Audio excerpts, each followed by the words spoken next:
Good evening. I'll bring this regular City Council meeting to order. If we could please rise for the invocation by Pastor Dave. With a tribute to former City Attorney Bob Ginsburg. Tonight we do come, and there are many broken hearts, many hearts that mourn the loss of Bob. I only had one occasion in which I met with him, and it was over a situation, but he gave wise counsel. And every time I've sat in this council room, he has always provided the wise counsel and wisdom that he shared with everybody, serving this community for 10 years and giving his all to it for the betterment of Sebastian. I was privileged to meet him. I did not know him personally, but know of his integrity that he has provided for this great city. And I give thanks for the service that he gave unconditionally to this city. Let us pray. Baruch atah Adonai Eloheinu melech haolam. Blessed art thou, Lord our God, King of the universe. Father, we thank you for Bob. We thank you for the gift of life that you gave him. We thank you for his service, Lord, to this community and to all those that he met. Father, we thank you also for his friends who surrounded him. We thank you for the wise wisdom that you gave him to provide for us. So, Lord, we know that you said in Isaiah that you would comfort those who mourn, that you would give a beautiful headdress instead of ashes, that you would give a garment of praise instead of a faint spirit, and an oil of gladness instead of mourning.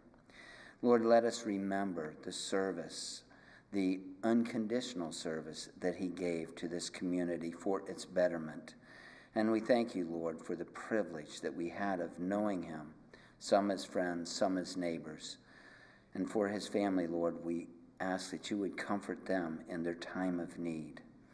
Lord, as we continue with this service today, and as we continue with this council meeting, we ask that the wisdom that he provided, the gentleness that he gave, the directions that he shared, would be a wise tool that each one of these council members could use. We thank you for that gift. So as we proceed tonight, Lord, we ask for good hearts, good minds, good resolutions. And we turn this over to you. In your precious and holy name we pray. Amen. Amen. Thank you, Pastor. Please remain standing for the Pledge of Allegiance. I pledge allegiance to the flag of the United States of America and to the republic for which it stands, one nation, under God, indivisible, with liberty and justice for all.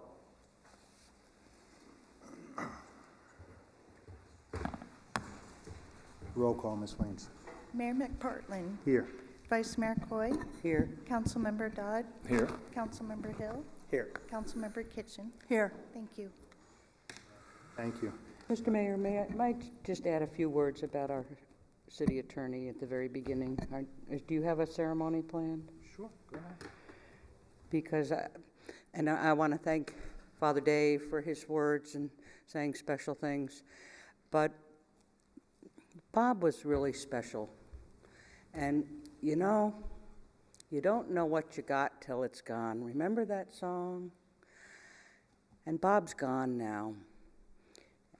And at the ceremony last Friday, it became very apparent to me that not just the city of Sebastian loved Bob Ginsburg, the whole South Florida and beyond loved Bob Ginsburg. He treated everyone the same. It didn't matter who you were. And what I learned last Friday that I really didn't know was that sameness across the board.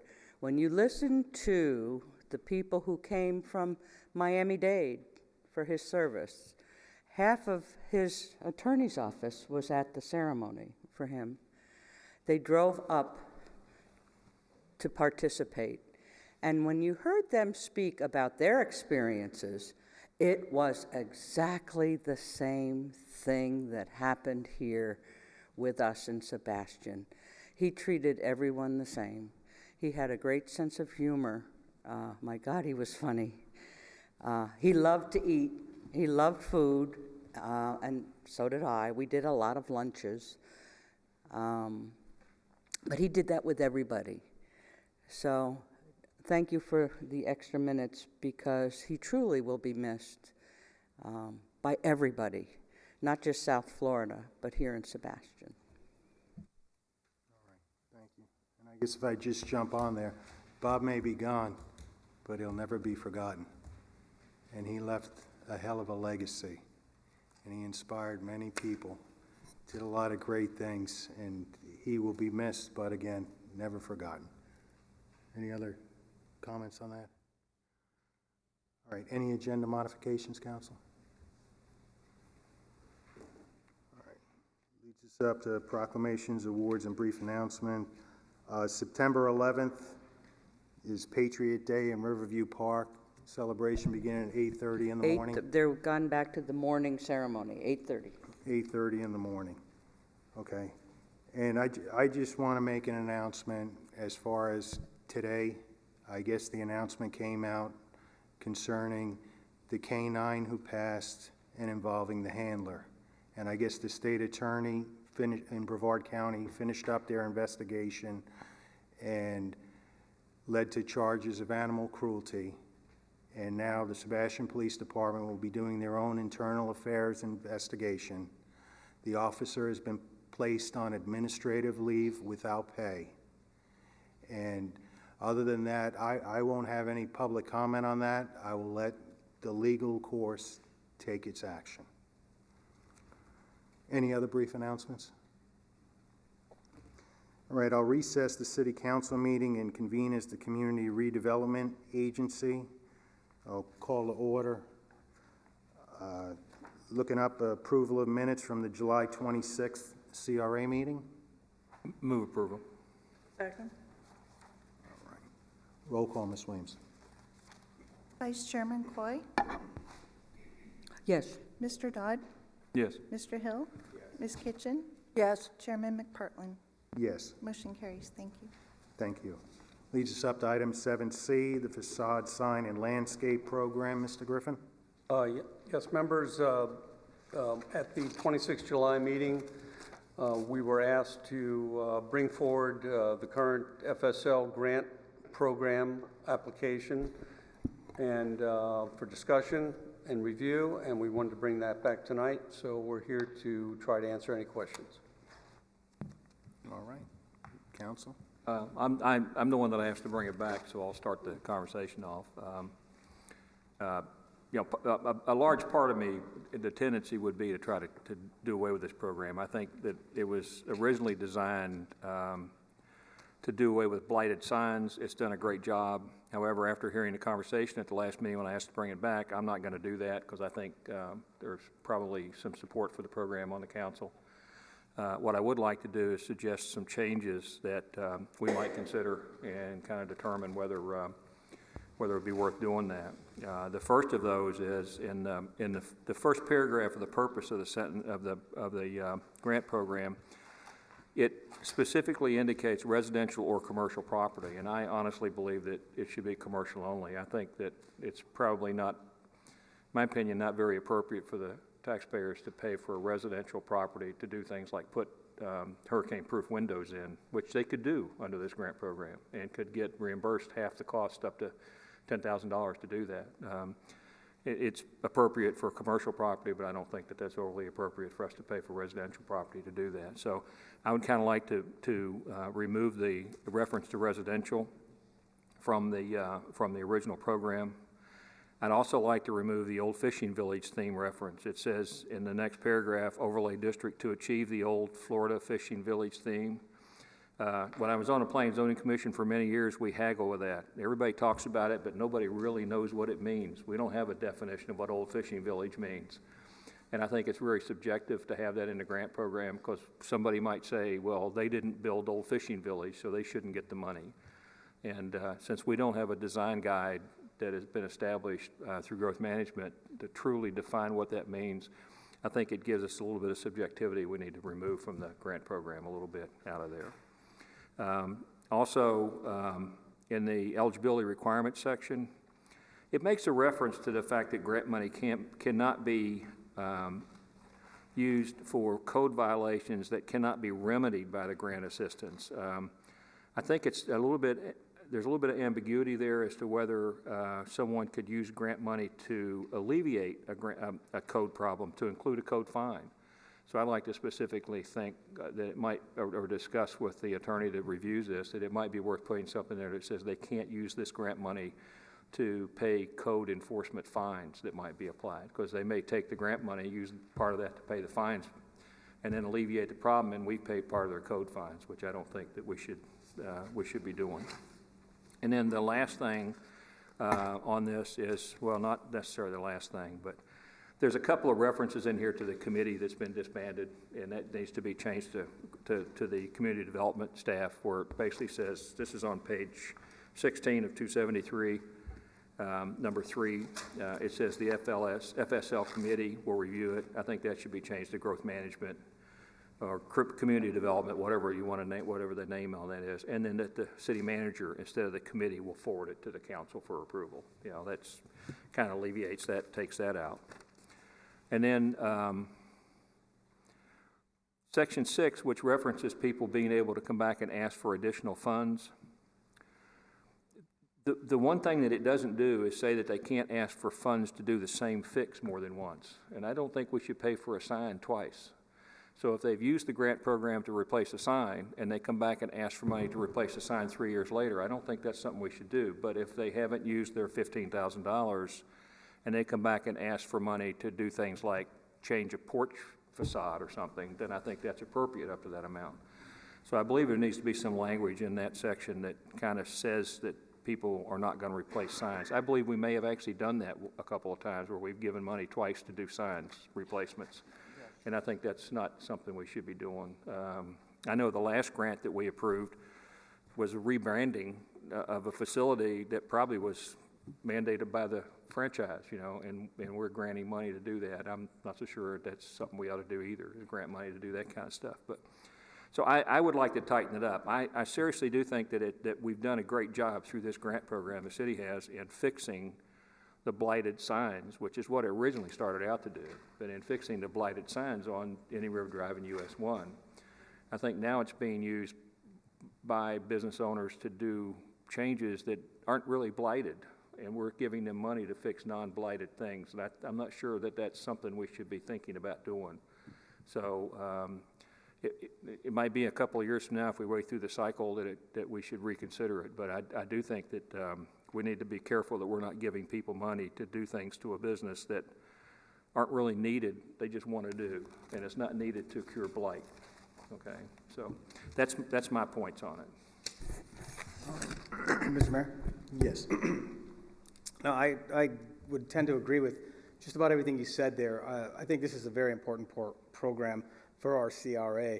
If you go back prior to having this, there were many, many properties with a whole bunch of different types of signs and different facades, a whole bunch of different things going on. It was essentially a hodgepodge. I agree with the old fishing village idea where there's no definition of it. In fact, I believe there was some thought of old fishing village that went into the construction of a bank next to Walmart, where they shaped it like a boat, and now it's one of the most ugly buildings that we have in the city of Sebastian. But I think that was part of the idea of old fishing village. Ridding ourselves of that and this code of that, I think, is important. As long as it's to bring whatever property that's applying for this to code. And I think that's the idea, is to bring it to code, because in our CRA we have some very specific rules and regulations that if it's to code, then it's going to lend itself very well to our community. We have those specifically there. We have some separate ones along our 512 corridor.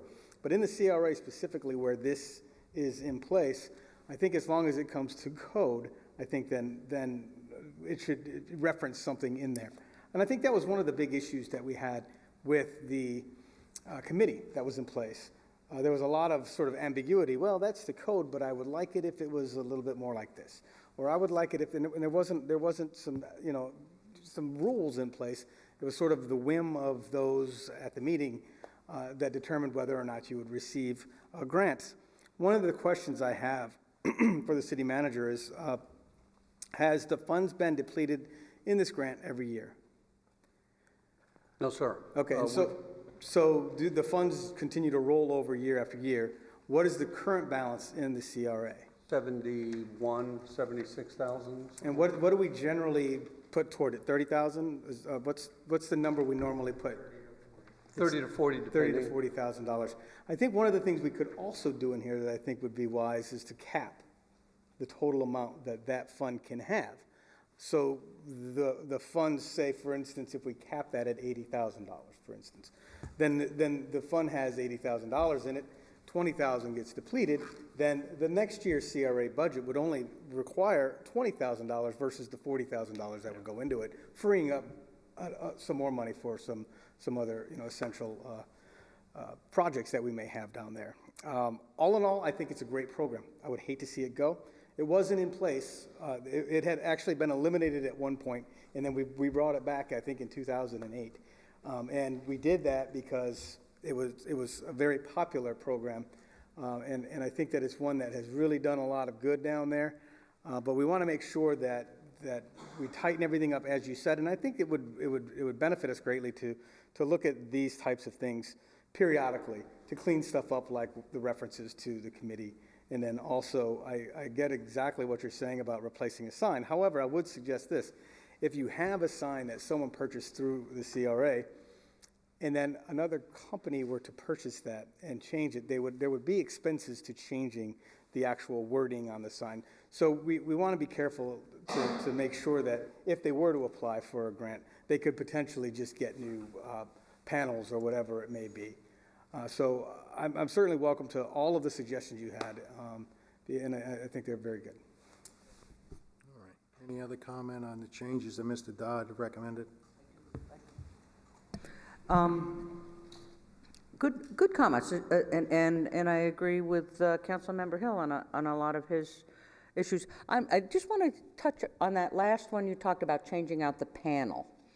How expensive is changing a one of those acrylic or panel? Does it get into the thousands of dollars? Are they real expensive? Probably a new monument sign is about $8,000 to $9,000. The panels themselves, I've seen as the permits come through, maybe about $1,200. It depends on the size. If it's Yeah, just okay. one little They are pretty nameplate. expensive then. So for a new business changing out, that's a lot of change to deal with. Because you're right, we have come across that. I think we got one sign down there we've changed 3 times. Not to say that the current panel. owner changes the name of the company and does rebranding, they should get it. So we have to be careful in the way that goes. Yeah. Old Fishing Village. You're right. Very difficult to say what is that, because in people's minds it's a lot of different things. However, we've got that charrette sitting there with lots of dust on it. I know, and the city manager's going, oh, she brought that up. It's kind of a guideline. And I know there was a lot of arguing when we had the committee. That was a big stumbling block because different ideas about what the old fishing village is. Do we want to totally eliminate that, or do we want to just encourage and let our staff kind of guide people into, here's a little bit, what kind of fits with what's going on. I don't want to tell people what they have to do, but I don't think we want to see psychedelics, If I could. Sure, on yeah. that. I believe that the charrette was very useful to the city, and I think that it was one of the reasons we have the rules and regulations in place along our riverfront. And I think as long as the code is met, I think that the idea of the charrette is also met. The ideas of the Treasure Coast Regional Planning Council when they came up here and did that, They came up with a lot of brilliant ideas. Some of the ideas were horrible. Would we want to sell city property along the riverfront to build 4-story buildings? I don't think we would want to do that. You sold me, because I'm not going to fall on my sword on that one, but okay. I like that, and I think you're right that in some cases, we did incorporate that, so, sold. I can eliminate that. Non-conforming signs, Dory, how many do we have left? Do you know? I'm sorry, that's a... I think there's only 2 or 3. I was going to say two or sticks three in along US my one. head, because that was the initial reason for a lot of this. After the hurricanes, when a lot of the signs were damaged, and we had the big tall ones, that's when this really took off. And we wanted to bring everything down low, and it worked. So if we only have 2 left, I don't know, for the sign stuff, maybe we can get out of that business a little bit, back way off on the sign stuff, and focus now on landscaping and get people and facades of buildings. Maybe we don't need as much emphasis on sign if we only have 2 that are non-conforming, and there's been plenty of time for at least 1 out of the 2 to change. I'd like to add, when I have businesses approach me with the facade sign landscape grant, there may be 2 non-conforming signs that are pole signs, but there are some signs that are strictly just a very plain base and a very plain rectangle, and they'd like to come and change out the panels or increase the size. We have, through the grant, tried to get them to maybe add the little pitched roof on it, or gooseneck lighting, or something that is going to enhance the sign besides just the repaneling. And I've used that old fishing village. You have? Yes, that with.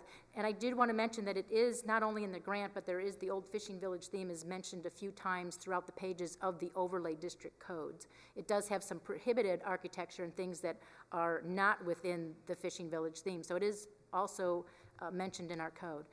But by using that, I have been able to also, with some of the properties that are getting grants, or even just on new site plans, using the old fishing village reference, gotten cupolas on the buildings, or I'm working on a project where the old Exxon gas station is, and using that, we've gotten some decorative lighting. So it does help to refer to that in some of the things that we try to get on The the charrette properties. specifically? Or- I've not used that and pulled that out, but because Okay. that charrette was incorporated into the ordinances in our Riverfront Overlay District. Okay. I don't know, that's just food for thought. Removing residential, the Boudreaux property, I think, was one of the residential things. We've never given out money to residential, have we? For anything. No. Removing it's not going to hurt anything. Okay, I guess that's it. That's my only comments. I agree basically with all the other comments. And one of the old fishing village theme, we've tried, I've been numerous attempts, tried through planning, through site plan processing to try to apply that. It's very difficult. And I wouldn't say we do away with that. And the charrette, I actually took that document to a planning zoning commission meeting once and took a site plan and laid the charrette right here and laid a site plan right there and tried to do some justification between the two. And the people that wrote that document were very good planners, but they weren't growth management plan reviewers. They weren't able to cross between there and what you have to put on a plan to make it meet. And I know we did get to the point in the P&Z where we actually started using hardscape rather than landscape to try to focus towards a fishing village theme. I'm thinking of Aliesos and their simulated dock poles and some things that they did to try to meet that. So there are ways to do that. It's just that those things aren't in the code. We really don't have a hardscape section in the code that can be used to try to drive that, but there are ways to do that. So that was the main reason that I thought about pulling this out of, because the way this reads, it says they'll use the design guidelines specified in the overlay district to achieve the old fishing village theme. And it just sounds like that's one of those shall do's as opposed to can do's or will do's or something like that. So also about things like replacing the signs, I have this is just my basic thing, I have a very big issue with how far a municipality or a state or anybody can go to make a business profitable. And if some guy wants to go into business and he doesn't want to pay $1,200 to change a sign with his business name on it, does he belong in business, or are we giving him $1,200 to, you know, that's a very difficult thing. And it's part of a business plan. I'm not so sure that those things don't belong in that regard. If we're trying to alleviate blight and he comes in and says, I'm buying that building, I'm going into business, there's a bad sign out there, I want to replace it, that's one thing. But if he comes in and says, oh, I want to get money from you because I want to take the name that's in this very nice sign you just paid to put up, I want to pull out the plastic, put a new piece in, that's a normal price of doing business. And I have just me personally, I have an issue about how far a government can go to make a business successful without them becoming the only reason they're in business, you know. So I have to be very careful. I personally, there are a lot of reasons why I would think that we shouldn't be handing out money as far as a business is concerned. But, and that was the reason that I'm thinking about not possibly letting people do multiple signs. It's just thinking, I'm going to buy this building and it's got a really nice sign and I want to take that plastic insert out and put my name in there, but I don't want to pay for that. Now, I don't know if that means that I have enough money to go into business or not.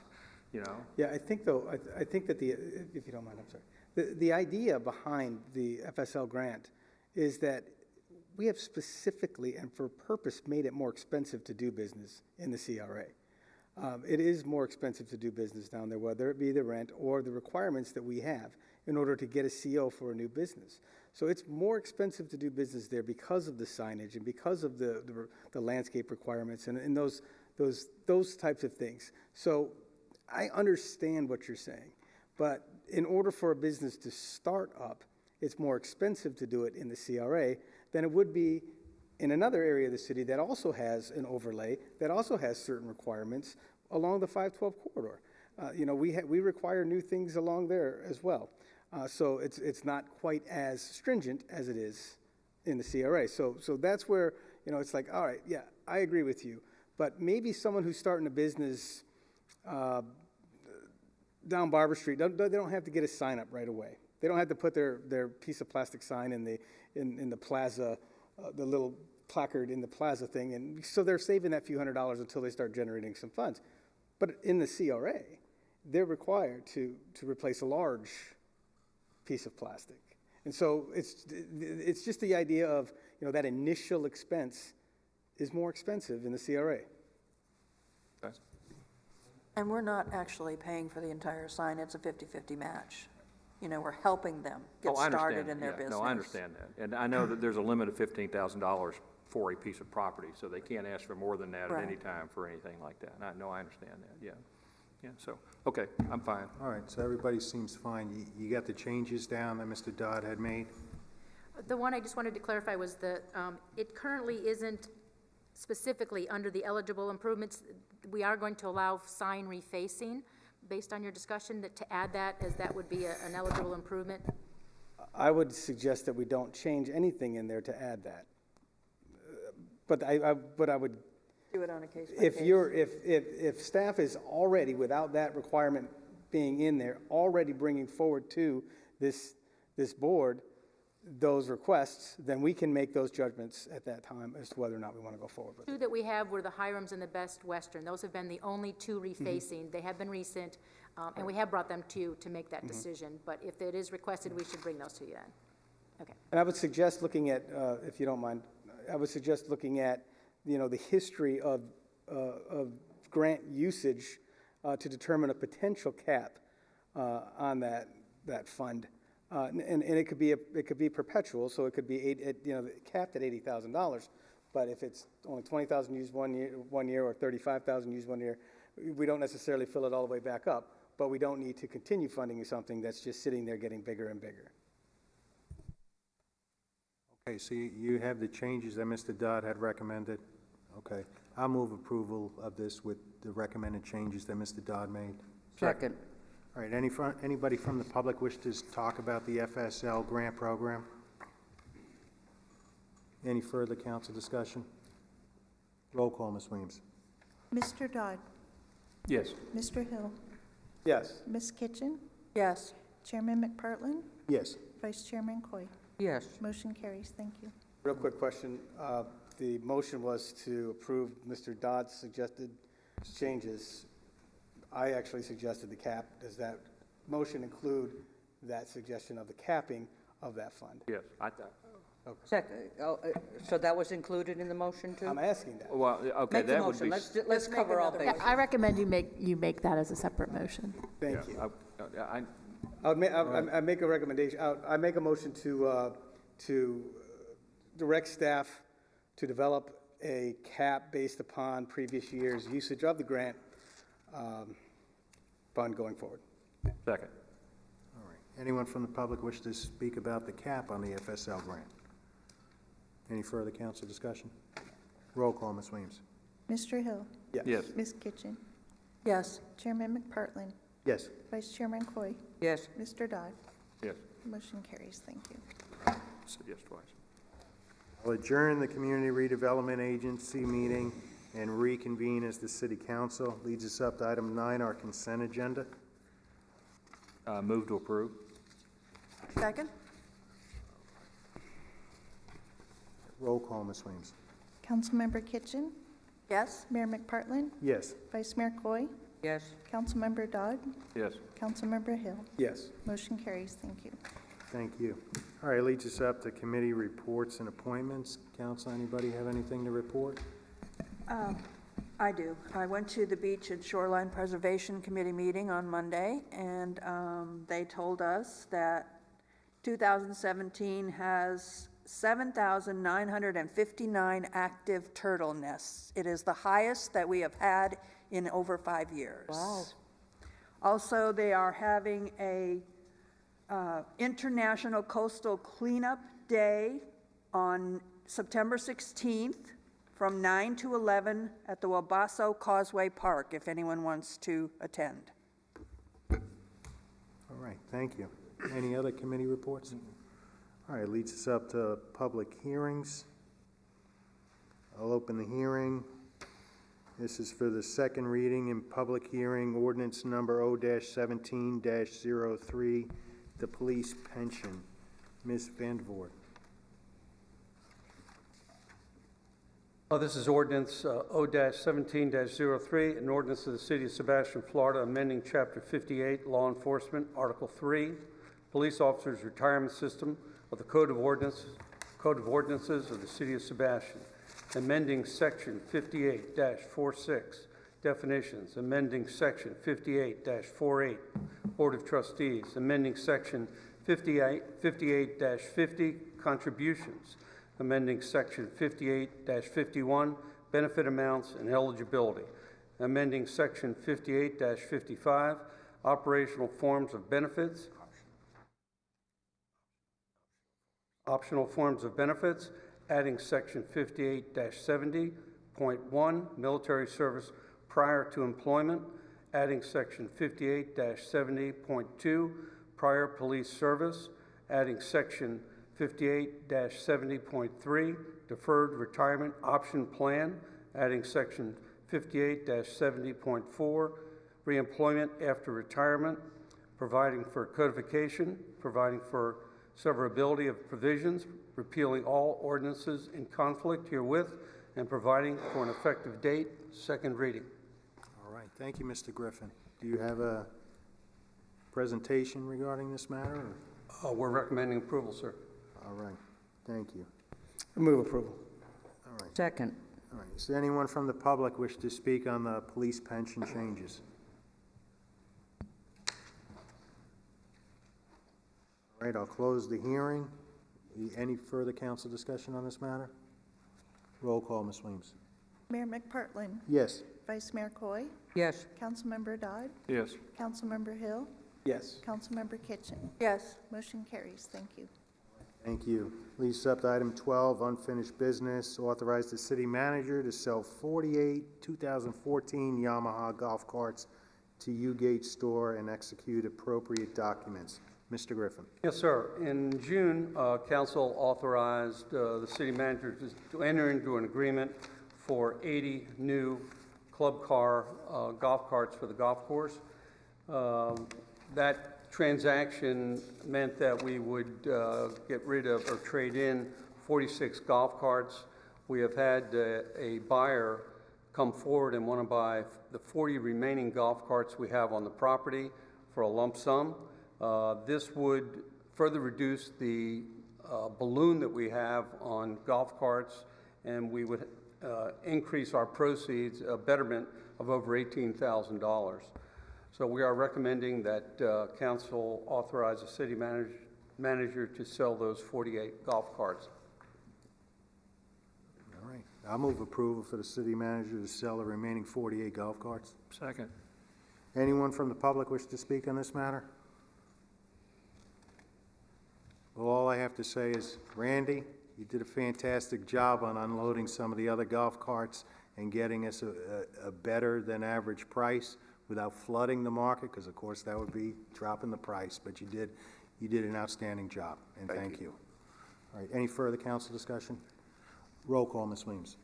Vice Mayor Coy, Yes. Councilmember Dodd, Yes. Councilmember Hill, Yes. Councilmember Kitchen, Yes. Mayor McPartlin. Yes. Motion carries. Thank you. All right, thank you. Please accept item 12B, resolution number R-17-24, accepting the third quarter financial report. Mr. Griffin. Yes, Mr. Kilgore, our CFO, will be making this presentation, sir.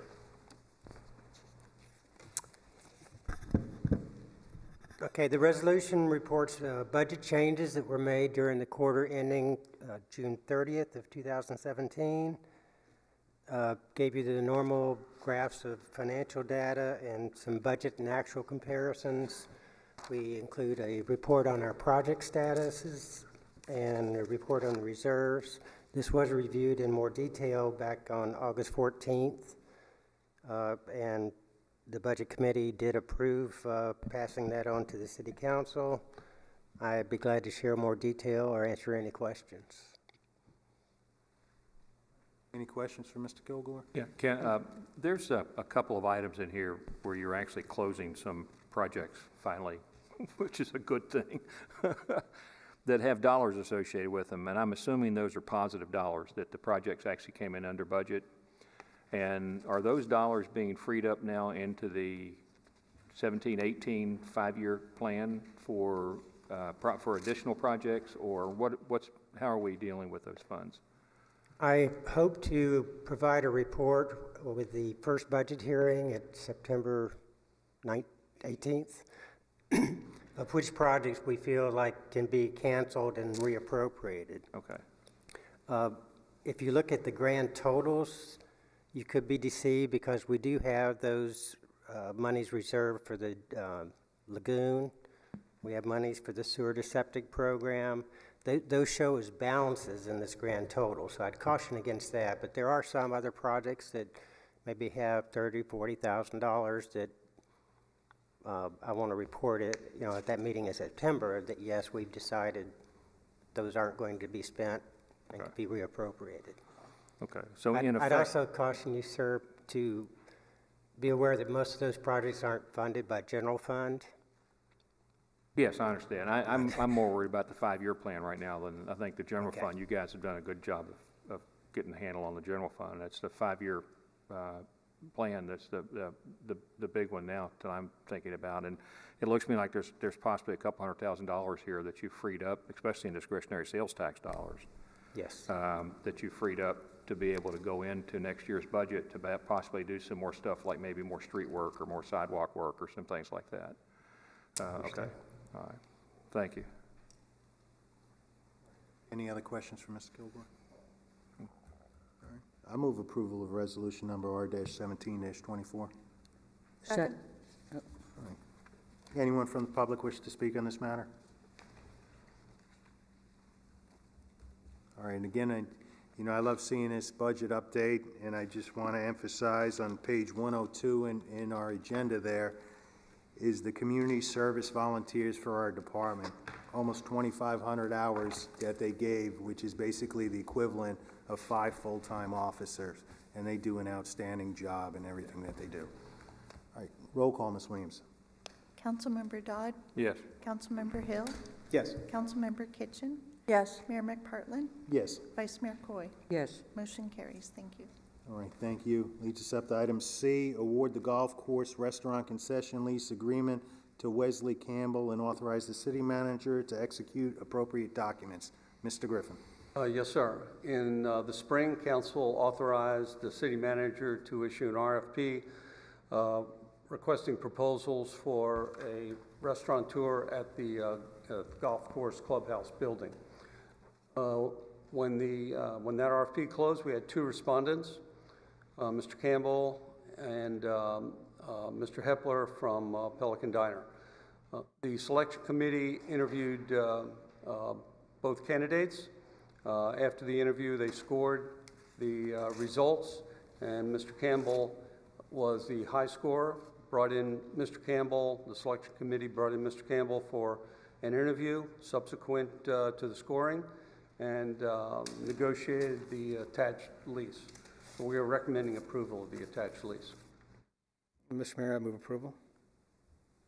Second. Does anyone from the public wish to speak on this? Yes, ma'am.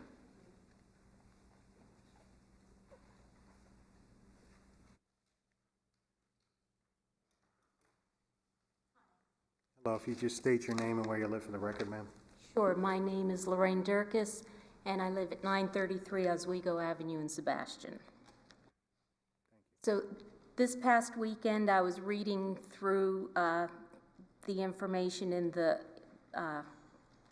agreement, and it looked like it was supposed to be a good, awesome proposal. So I read it, and now I've owned businesses, and I know many of you have as well, and I've submitted my share of proposals, but what I read as the finished proposal submitted to the City Council for approval looks awkward and like a first draft at best.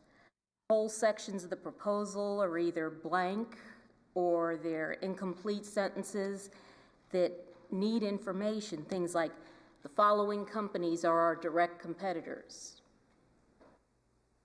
or the following companies are our indirect competitors, or we expect that investors will be able to cash out their investment in our company via,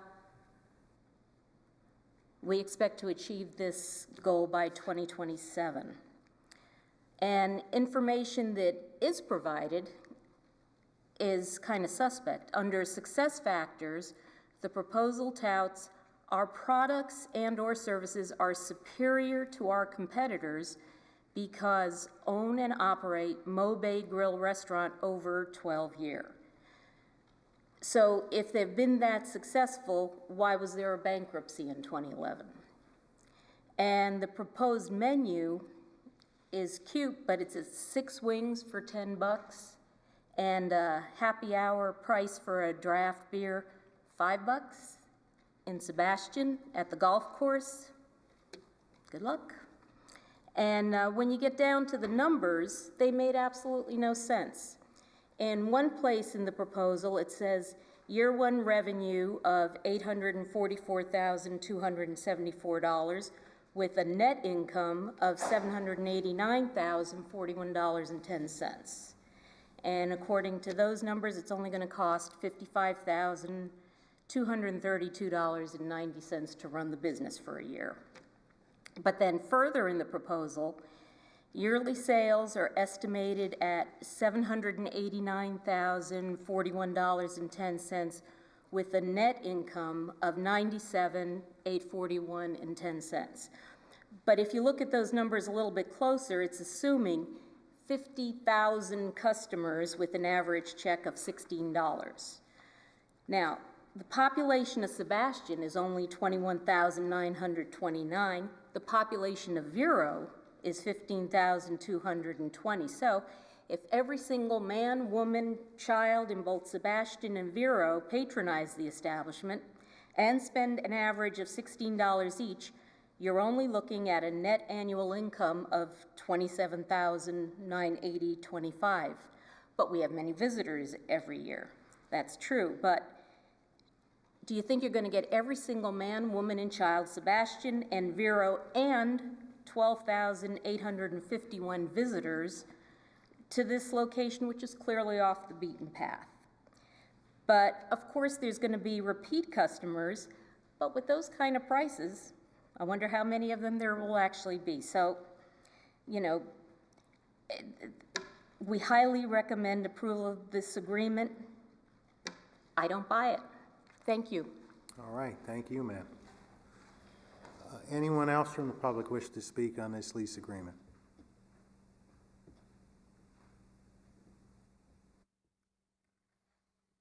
Any further council discussion on this item? All right. All I got to say on it is I saw the proposal and I thought it was lights out, and to me, it made the most sense in the world, and I wish the candidate the best of luck if they get it. Roll call, Ms. Williams. Councilmember Hill, Yes. Councilmember Kitchen, Yes. Mayor McPartlin, Yes. Vice Mayor Coy, Yes. Councilmember Dodd. Yes. Motion carries. Thank you. Thank you, ma'am. Brings us up to public input. Now is the time for anybody who wish to speak about something not already on the agenda. Now is the time.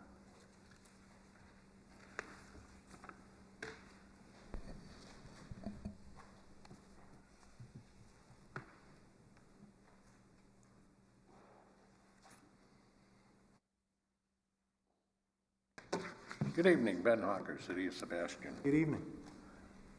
Last meeting, we spoke about the ordinance for having the medical dispensaries. There was a comment that it had to be refined. During that time frame, Indian River County has put it on the back burner with no action for 1 year at their council meeting, meaning that they're not going to put dispensaries in for 1 year, leaving Vero, who has already signed and approved a dispensary, and we have an ordinance for a dispensary. Is there a way of rescinding that and following the county? Because that tells me in Indian River County, as we had the problem with the pill factories, a doctor sitting in an office writing prescriptions, which we finally resolved. But what you see in the papers is not talking about the 3 pills. Every time they do it, they're showing pictures of the actual marijuana plant bud. Was stated that there's no smoking of it. And I think we ought to just put it on the back burner before we get some dispensary coming in. We're a small community. We're, as the lady that was up here before said, we're like 21,000 people, Vero's 15. The whole county of Indian River said no dispensaries for 1 year. We're going to look at it, evaluate it, and see what comes of it. So that would put a pretty big burden on our city, with transients coming in from all over the county. And I'm not arguing or saying anything against the medical portion of it, but the next step that it looks like everybody's trying to direct to is to actually purchase a marijuana bud in a dispensary. And we'll have a large population boom of transients coming into our city. I'm 73, and I've seen too many people that are no longer here because of that little bud flower. And if we can avoid it, let's follow the county and let the county take the lead. We jumped, I think, the gun. I hope you can discuss something or figure something out, or use a little logic with it and follow the county. Leave Vero have the problem of the transients, et cetera, et cetera. You've got pharmacies here that can distribute pills. They can't distribute a marijuana plant bud. If you want that, just go on any street corner, you're gonna find it. And I don't think there's any insurance companies gonna cover it. So somehow, as the pill dispensaries took over Florida, what will be coming here with the marijuana dispensaries? Thank you. All right, thank you, sir. Again, there'll be no buds for sale in the medical marijuana dispensaries in the city of Sebastian. Or the state of Florida. or the state of Florida. It might be available on some corner somewhere, but not with the medical marijuana dispensaries. Anyone else from the public wish to speak about something? Yes, sir.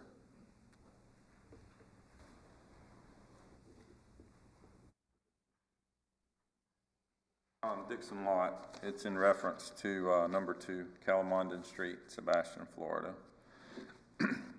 I'm here to request a partial lien release on property located at 12525 85th Street, Fellsmere, Florida. Earlier this year, the City of Sebastian tied up 7 properties valued at approximately $1.8 million.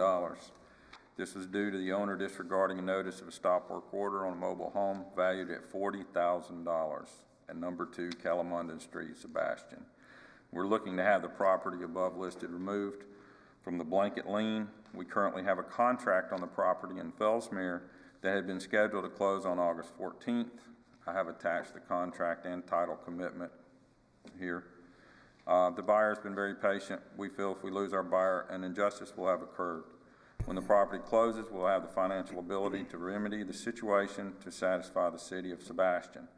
The other properties totaling $1.5 million should be adequate to provide collateral for the approximate $5,000 violation incurred. I respectfully request that an immediate partial release be issued at this time on property stated above. All I could tell you, sir, I don't know if you've spoken to the city manager. I did. Okay. And then you can make a request to put this on the agenda. I'm not in no position right now to vote on anything without seeing any documents in front of me. I provided the documents a week ago as instructed.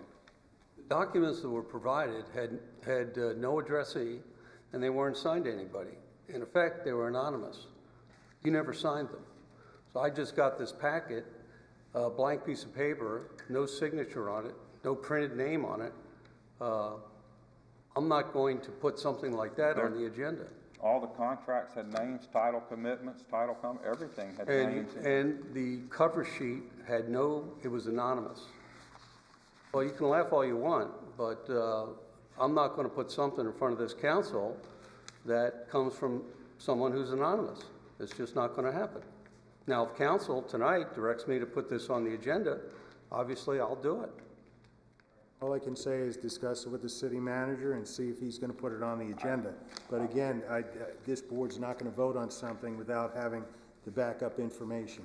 We're not allowed to take a vote on something that is not already on the agenda. So Right. even if we wanted to, we couldn't approve or disapprove your request. It has to be on the agenda. Make an appointment. I already tried that once. Can I just provide a little bit more just factual information regarding what I believe he's referring to? There was the magistrate, the code enforcement magistrate rendered an order in May of this year regarding some property in Sebastian. Florida statute specifies that a certified copy of an order imposing a fine or a fine plus repair costs may be recorded in the public records and thereafter shall constitute a lien against the land on which the violation exists and upon any other real or personal property owned by the violator. This is Florida statutes. So recordation of a certified copy of an order imposing a fine, if it's a code enforcement action, actually affects all property in the jurisdiction where it's recorded. So in Indian River County. That is. No, sir, please sit down. The property owner actually appealed the code enforcement board order. And so the matter is currently pending before the circuit court. And there's not been briefs filed or anything like that. So this is still an open issue as far as I'm concerned as to what the final disposition is because the matter has been appealed. I mean, the circuit court's got it. We can't deal with it. Thank you, ma'am. Mr. Zitzman can clear this up by clearing up the lien that he has with the city of Sebastian. It's very simple, very simple. We do not do stuff like this lightly. This came from the special magistrate. And then Mr. Zitzman filed an appeal. As the attorney said, it's now in front of the circuit court. And the statute is clear. This runs with the land, and it also runs with the owner, his name. So that's why there's a lien, and I would recommend that if council wants me to bring this back with appropriate backup materials, I'm happy to do that. But my recommendation is going to be not to vacate that lien. It's involved in the court system, right? Let it run its course. Anyone else from the public wish to speak about something not already on the agenda?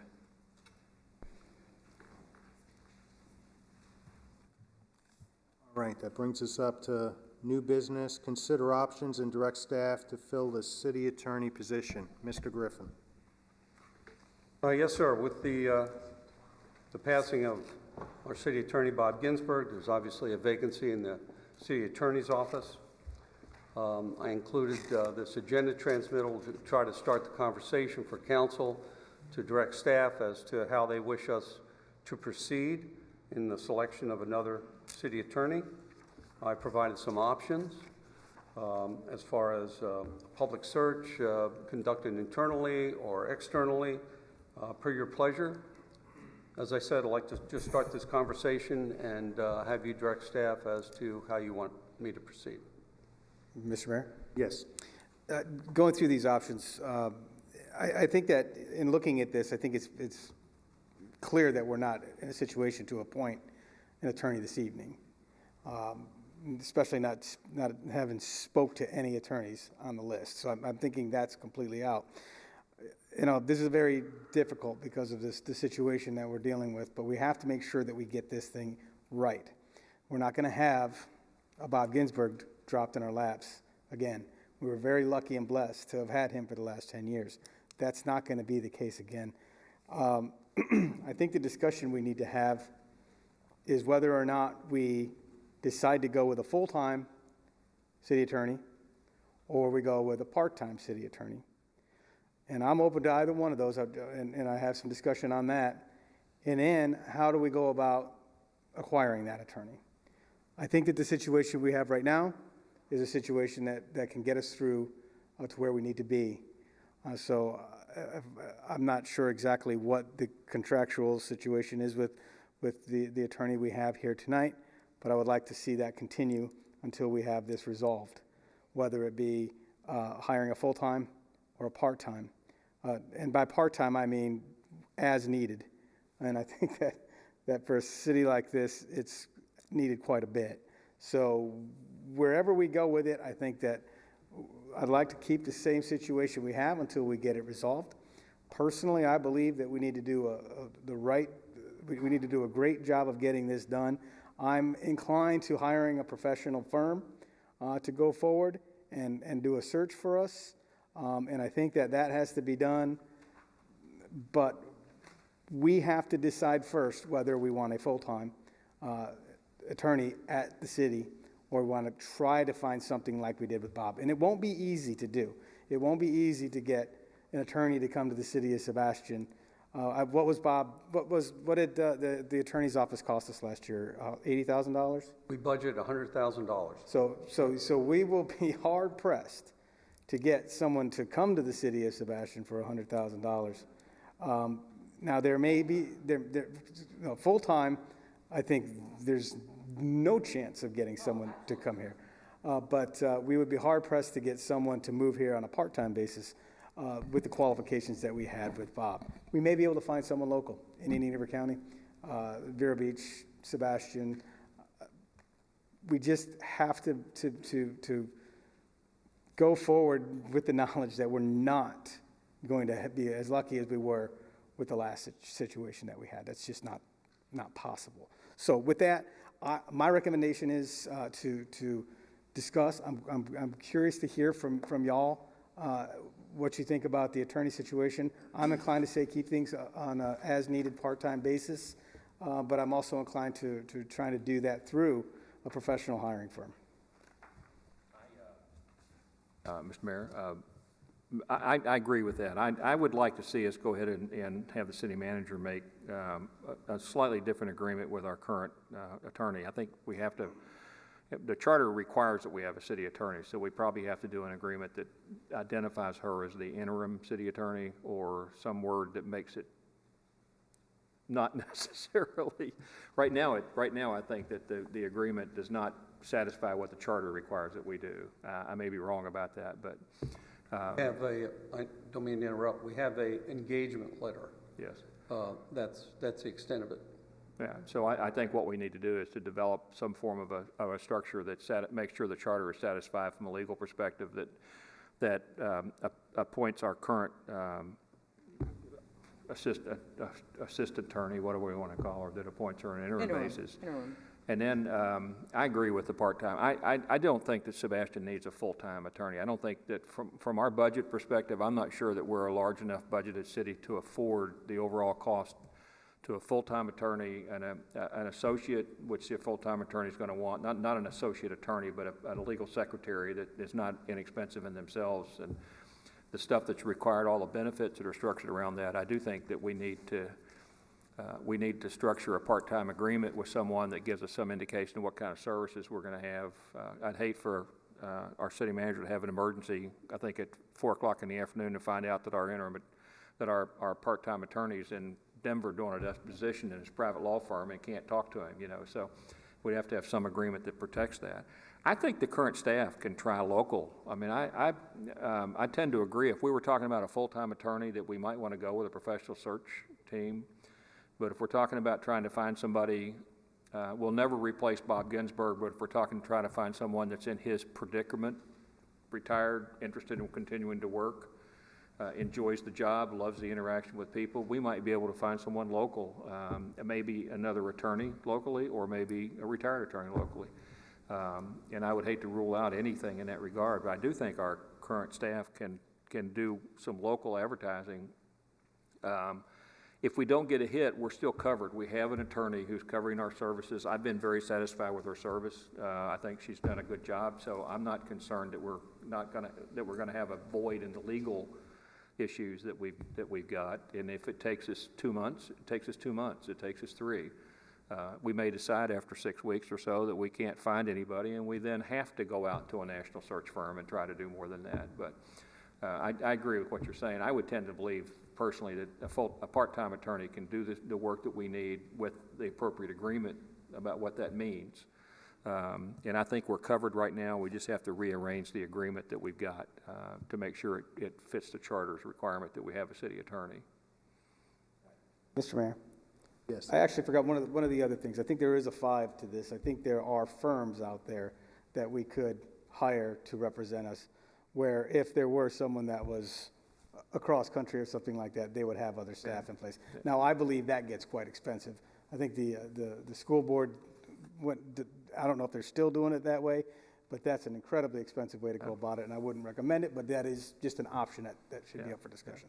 Well, I think that's one of the things is, unfortunately, I work with a lot of attorneys, and I've seen quite a few, and that's why Bob Ginsberg always stands at the top of the list. And nobody like that is going to fall back in our lap.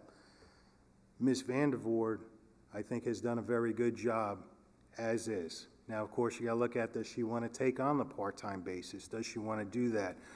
I know of her involvement in the community, and it's not just sitting on boards, it's actively participating. She is cemented in this community and wants to see good things. I think when you talk about a part-time attorney, similar to the school board, when you go on the cheap, it costs you more money in the end. Indian River County is the only school district that I work with in the 4 counties that doesn't have their own full-time attorney, and they wind up paying twice as much money as it would to have an in-house attorney at your beck and call all the time. So I am happy with Ms. Vandervoort, on the interim, and if you can go forward and negotiate something with her, or if there's a problem that arises, bring it back. I'm perfectly fine with that. No, is she perfectly fine with that? Well, that's what I asked. Yeah. Sure. Yes. I'm Cynthia Hall. I have been filling in on an ad hoc basis for Bob Ginsberg, who is city attorney. And I agree that you probably do need to, because I've not fulfilled all of the duties of city attorney during that time period. He continued to fulfill several of those.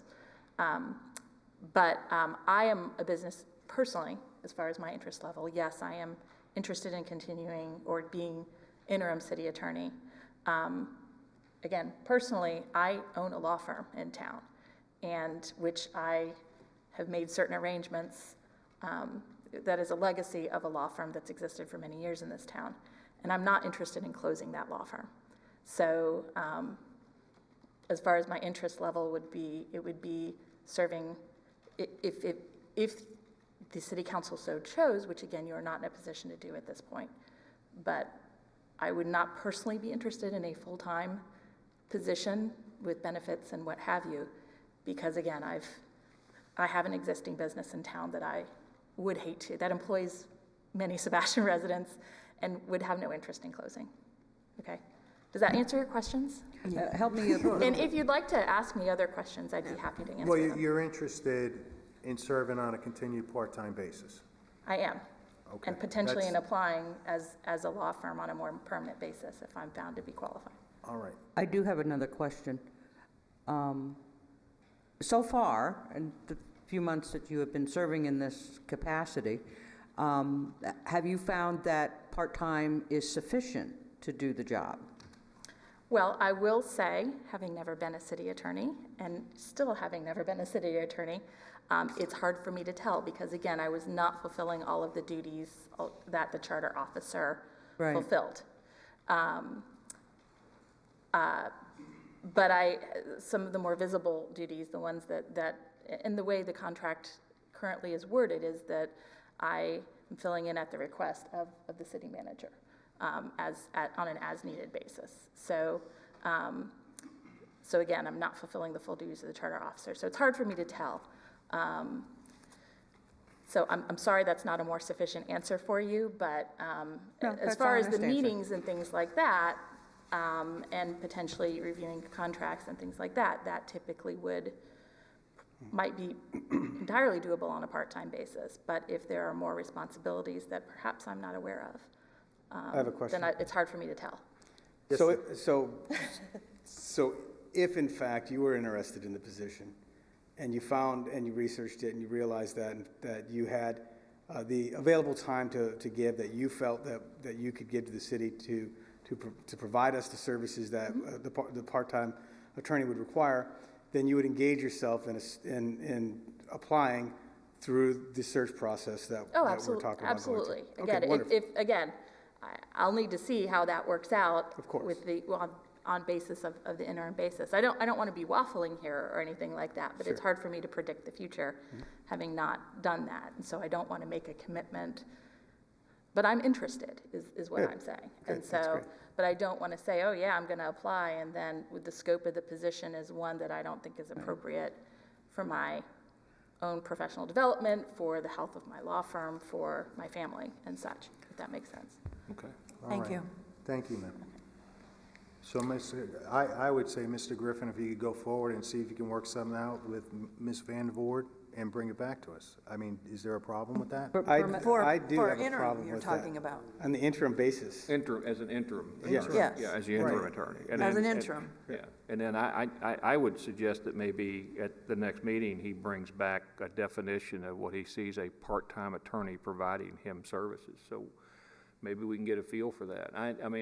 He might go back and look at what the time that Bob Ginsburg spent. Now, we might want to multiply that by 1.5 for somebody else or something like that, but he can go back and look at that and say, okay, this is the amount of time that Bob spent in performing his duty. So let's take a look at whether we think someone can do that on a part-time. And here's the things.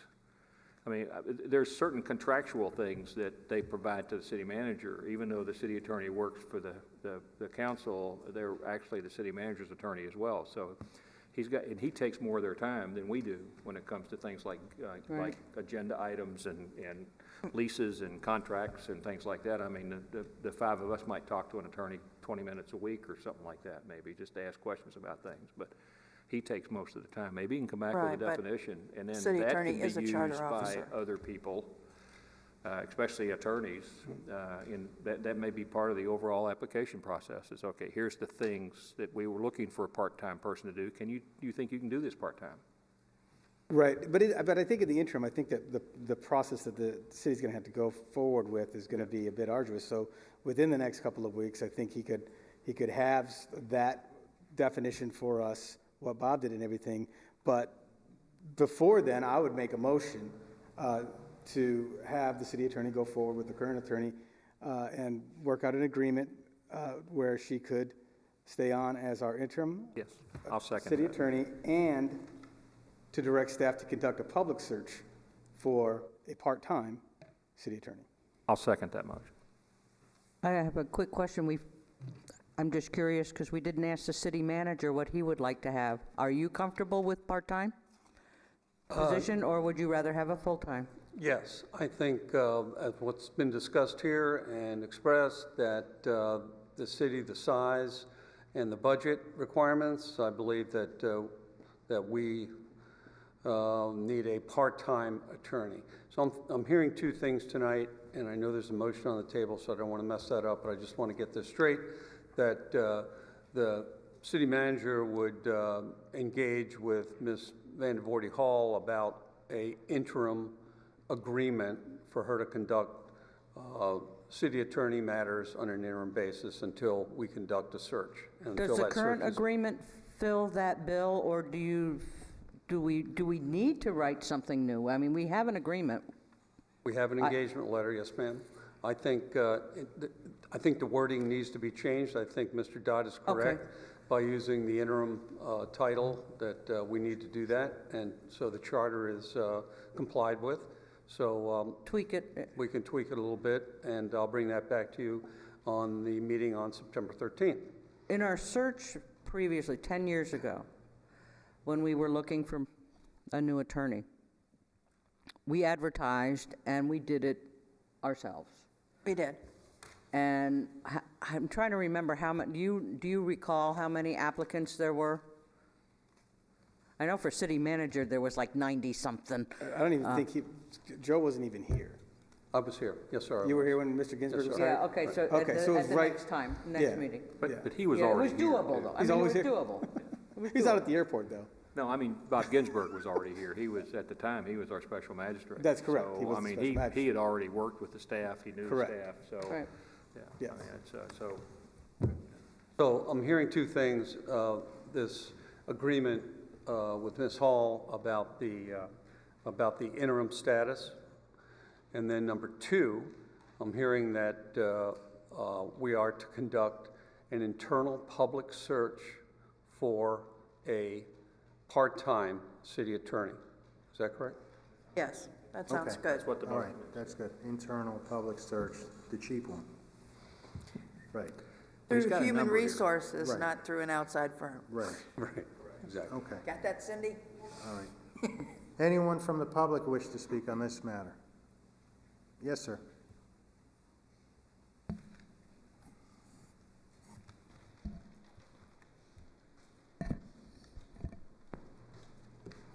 Ben Hawker, City of Sebastian. A couple of years ago, when Bob informed the city that he was going to be leaving, he gave the city certain names of attorneys.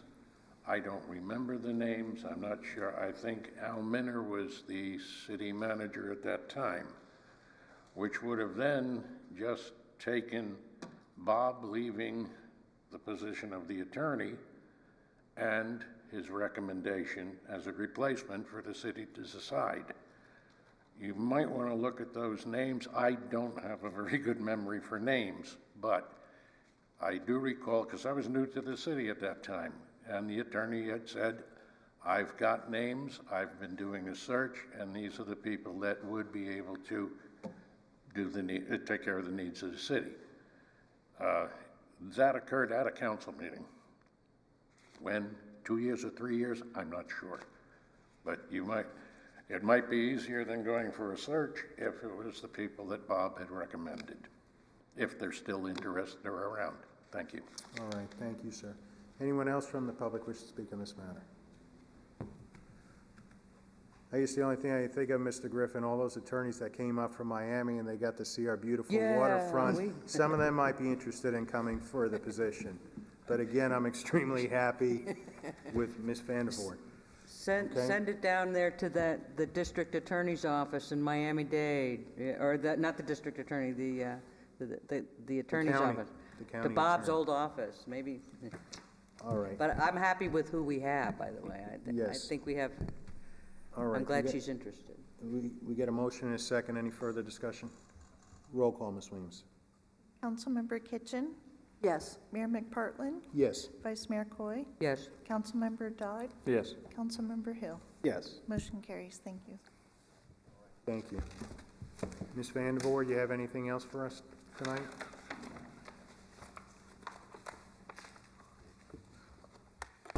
Just a quick reminder for those who file Florida Form 1 and Form 6 that you can freely amend through September 1st. That's the one that's the financial disclosure forms that elected officials and certain other appointed individuals have to submit. After, there's a grace period through September 1st.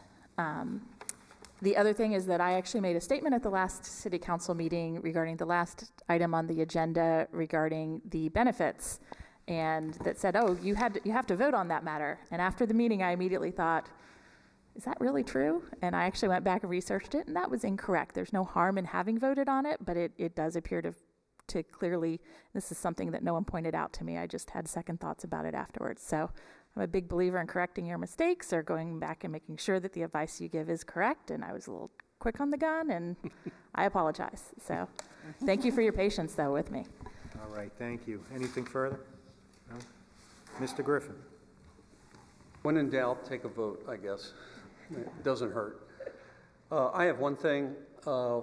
On the 17-18 budget, we have a line item there where I have the funding for a new community development director. In anticipation of that, we have been conducting a search for that new person. We narrowed it down to 2 individuals, and we conducted face-to-face interviews. We called one person back a second time for another interview, and the other day we offered her the job. Her name is Lisa Frazier, and she has a Master of Science degree in Environmental Planning from Florida Tech, a Bachelor of Science in Ecosystem Management from Central Michigan University. She's a member of AICP, which is the American Institute of Certified Planners. She was a former elected member of the Indian Atlantic Town Council from 1994 to 2000. So she has a lot of experience, a lot of municipal experience, a lot of budgetary experience, and a lot of experience in the areas of community development. I would like to start this individual a few weeks before our October 1st start of our new budget. I would like to start her on September 18th, and we have made the phone call and made those arrangements. She's going through the physical and drug testing and all that other business. So assuming everything's okay, and I assume that it will be, she'll be starting here on September 18th. At the next meeting, or a very soon meeting, I will have her in front of you to introduce her personally to you. Thank you very much. That's all I have. All right, thank you, Mr. Griffin. Ms. Williams? Yes, I'd like to announce the November 7th, 2017 Jeanette, could you election. speak up? I can't hear you. I'd like to announce the November 7th, 2017 election. 3 seats are open. Qualifying starts tomorrow until September 8th. 2-year terms. All right. Okay? Any Said you- questions? No. You said you had 2 items? No, that's it. Oh, that's it? All right, thank you. Mr. Dodd? Nothing, thank you. Mr. Hill? Ms. Kinchin? Nothing tonight. I have nothing. Been a busy day. Oh, well, Ms. I Ms. do. Coy? Just 2 things. First, a comment on medical marijuana. 3 of us attended a 4-hour seminar last week at Florida League of Cities that was just awesome. The amount of material that you have to learn about what's happening and what the state of Florida is doing, there's a lot of stuff to read, and I still have a whole bunch of questions. However, please don't confuse medical marijuana with recreational marijuana. I know, everybody wants to talk about, oh, down the road, this stage, that stage, you know, unless you're Karnak and Carson on, you know, Karnak the Great, and you got your crystal balls working, we don't have the luxury to speculate that far. Medical marijuana was voted by the public. The public voted for this. It's something that I feel, as an elected official, I have an obligation to accommodate the public's request. The public voted on this. The public voted for medical marijuana, and this council unanimously made decisions on how to accommodate that. Now, I will ask the city manager, and you still have, Dory is still here, have we had any request for a facility? Oh, here comes Dory. Sorry, Dory. Uh-oh, that must mean yes.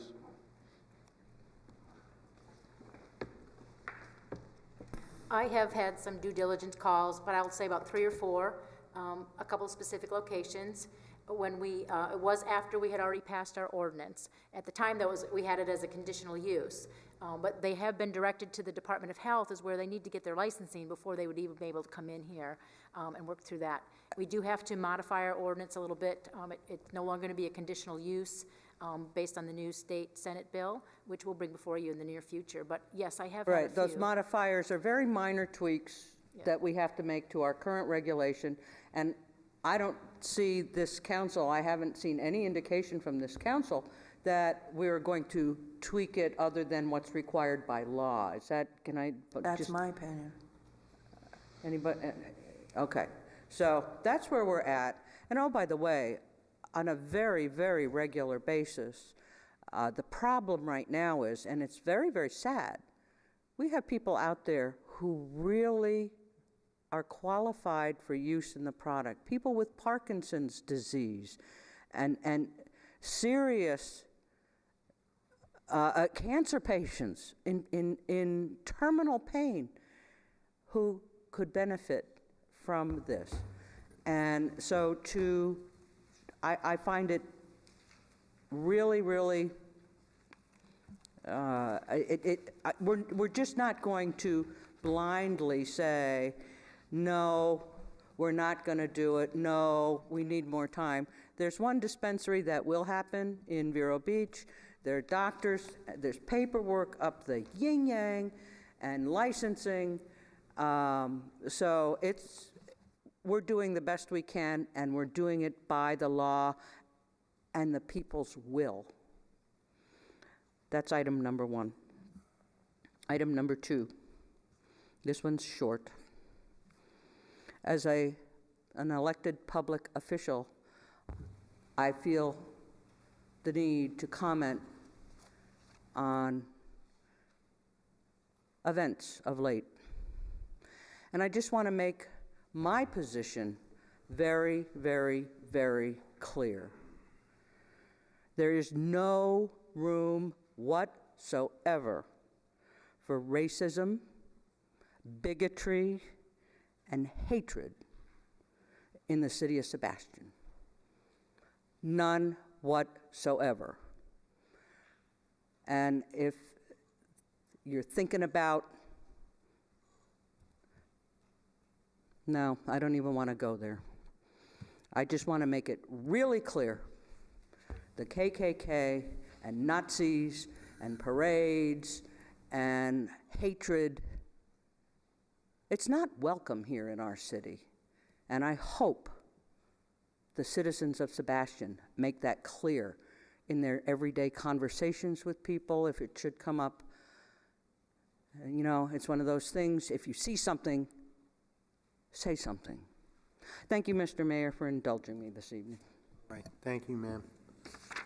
Being there's no further business, this meeting is adjourned. Have a terrific night.